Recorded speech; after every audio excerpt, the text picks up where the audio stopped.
ছাত্ৰ-ছাত্ৰীসকল আজি অষ্টম শ্ৰেণীৰ ছমহীয়া বা বছৰিকাৰ পৰীক্ষাৰ বাবে কিছুমান আৰ্হি চমু প্ৰশ্ন লৈ আহিছোঁ। এই প্ৰশ্নকেইটা অকণমান আলোচনা কৰোঁচোন। প্ৰথম প্ৰশ্ন হৈছে যদি কিনাৰ দাম CP আৰু বেচা দাম SP বুজোৱা হয় তেন্তে লাভৰ শতাংশ হ'ব। ইয়াত ABCD অপশ্যন দিয়া আছে। লাভৰ শতাংশ হোৱাৰ ইয়াৰ শুদ্ধ অপশ্যনটো হ'ল SP - CP, বেচা দাম বিয়োগ কিনাৰ দাম বা কিনাৰ দাম ইনটু 100%। এইটো হ'ল লাভৰ শতাংশ। বিনৰটো ইয়াৰ শুদ্ধ উত্তৰ। ২ নম্বৰ প্ৰশ্ন কৈছে 0.3 ঘন হ'ব। আমি যদি 0.3 ঘন কৰোঁ 0.3, 0.3 আৰু 0.3 তিনিটা পূৰণ হ'ব। 3 × 9 = 27 হ'ল। কিন্তু ইয়াত চাওঁ আমি দশমিকটো তিনিটা সংখ্যা তিনিটা ইয়াত দশমিক আছে, গতিকে তিনিটা সংখ্যা আগত দশমিক হ'ব।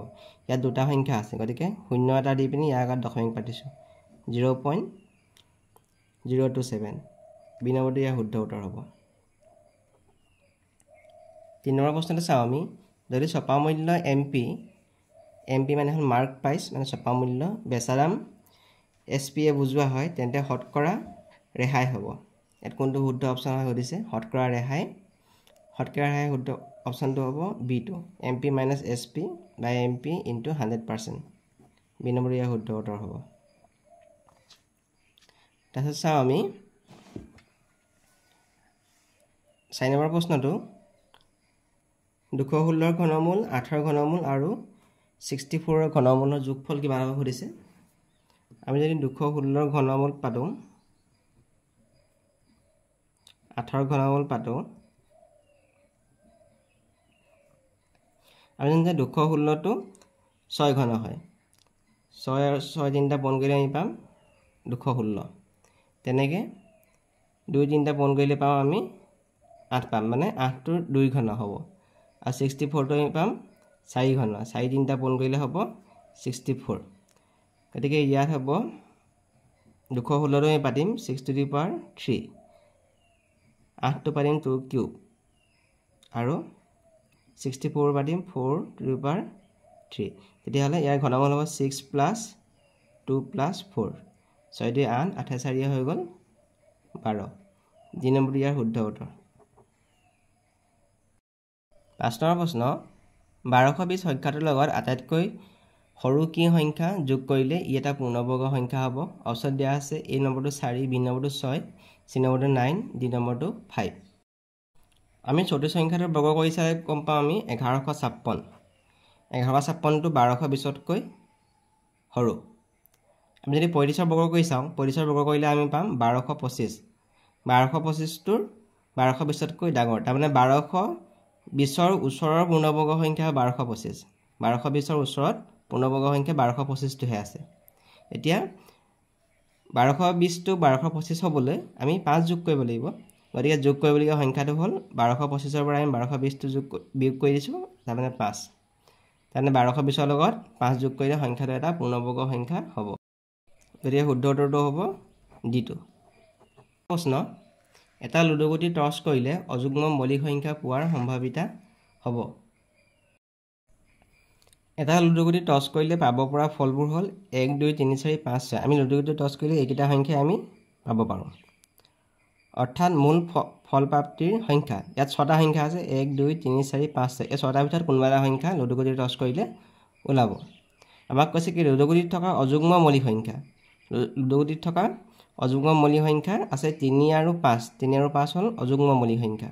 ইয়াত যুগ্ম মৌলিক সংখ্যা এটা থাকি গৈছে, এইটো 2। আমাক কৈছে অযুগ্ম মৌলিক সংখ্যা, গতিকে 3 আৰু 5টো অযুগ্ম মৌলিক সংখ্যা হ'ব। অৰ্থাৎ অযুগ্ম মৌলিক সংখ্যা প্ৰাপ্ত সুযোগ অযুগ্ম মৌলিক সংখ্যা কেইটা পাম আমি 2টা পাম।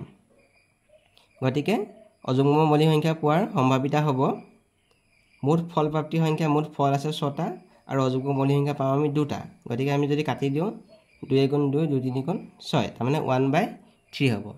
গতিকে অযুগ্ম মৌলিক সংখ্যা প্ৰাপ্ত সুযোগ হ'ব, সম্ভাৱিতা হ'ব 1/3। ইয়াৰ শুদ্ধ উত্তৰটো হ'ব অপশ্যন B2, 1/3। 8 নম্বৰ প্ৰশ্নটো কৈছে ABCD বৰ্গত কোন A = 4x + 30 ডিগ্ৰী তেন্তে xৰ মান হ'ব। এইটো এটা ABCD বৰ্গ। আমি জানো যে বৰ্গৰ ধৰ্ম অনুসৰি বৰ্গৰ আটাইকেইটা বাহু সমান আৰু প্ৰতিটো কোণেই 90 ডিগ্ৰী সমান, সমকোণ। প্ৰতিটো কোণেই সমকোণ। বৰ্গৰ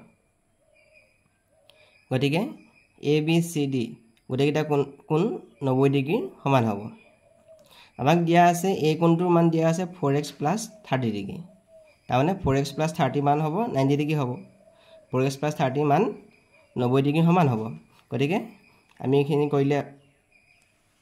কৰিলে পাম 30 টো আমি পক্ষান্তර কৰিলো 60 হৈ গ'ল 4 এ খাতি খন কৰিলে হ'ব 15 ডিগ্ৰী গতিকে x ৰ মানটো হ'ব 50 গতিকে বি সি নম্বৰটো ইয়াৰ শুদ্ধ উত্তৰ 9 নম্বৰ প্ৰশ্ন কাষৰ চিত্ৰৰ পৰা a আৰু b ৰ মান হ'ব যদি ABCD এটা সামান্তৰিক হয় ABCD এটা সামান্তৰিক তেন্তে a কোণটো আৰু b কোণটোৰ মান কিমান হ'ব সুধিছে ইয়াত অপচন দিয়া আছে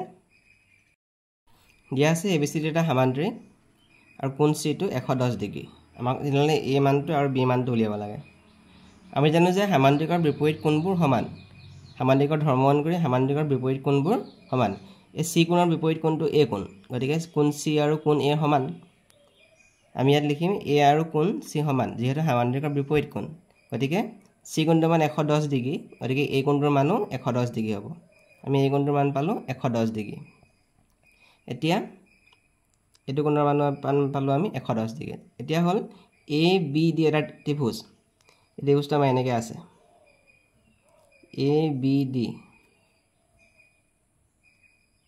এটো এটা ত্ৰিভুজ ইয়াৰ এটা কোণ আছে আমি পালো 110 ডিগ্ৰী আমি a কোণটো নাজানো আৰু b কোণটো আমাৰ দিয়া এটো কোণ দিয়া আছে 40 ডিগ্ৰী আমি জানো যে ত্ৰিভুজৰ তিনিটা কোণৰ যোগফল 180 ডিগ্ৰী গতিকে এই তিনিটা কোণ যোগ কৰিলে আমি 180 ডিগ্ৰী পাম ইয়াত আমি লিখিছো ত্ৰিভুজ ABD ৰ পৰা ত্ৰিভুজৰ কোণ তিনিটা যোগফল 180 ডিগ্ৰী গতিকে a যোগ 110 ডিগ্ৰী যোগ 40 ডিগ্ৰী কৰিলে আমি 180 ডিগ্ৰী পাম তেন্তে a মানটো হ'ব 30 ডিগ্ৰী এই মানটো আমি 30 ডিগ্ৰী পালো আকৌ সামান্তৰিকৰ বিপৰীত বাহু সমান্তৰাল আমি ইয়াত দেখিছো AD আৰু BC সমান্তৰাল ত্ৰিজ্যক হৈ আছে BD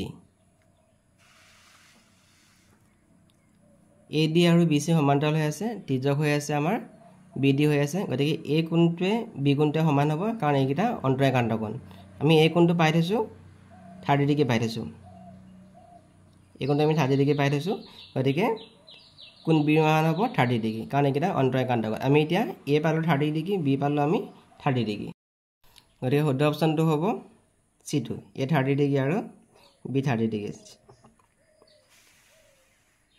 10 নম্বৰ প্ৰশ্ন কৈছে 20টা বাহু বিশিষ্ট এটা সুষম বহুভুজৰ প্ৰতিটো বহিকোণৰ যোগ হ'ব দিয়া আছে সুষম বহুভুজটোৰ বাহুৰ সংখ্যা 20টা আমি জানো যে বহুভুজৰ বহিস্থ কোণৰ সমষ্টি 360 ডিগ্ৰী বহুভুজৰ বহিস্থ কোণৰ সমষ্টি 360 ডিগ্ৰী গতিকে বহুভুজটোৰ প্ৰতিটো বহিকোণৰ যোগ মাপ হ'ব 360 আমি 20 হৰণ কৰিম হৰণ কৰিলে পাম আমি 18 ডিগ্ৰী গতিকে 20টা বাহু বিশিষ্ট সুষম বহুভুজৰ প্ৰতিটো বহিকোণৰ যোগ হ'ব 18 ডিগ্ৰী বি নম্বৰটো ইয়াৰ শুদ্ধ উত্তৰ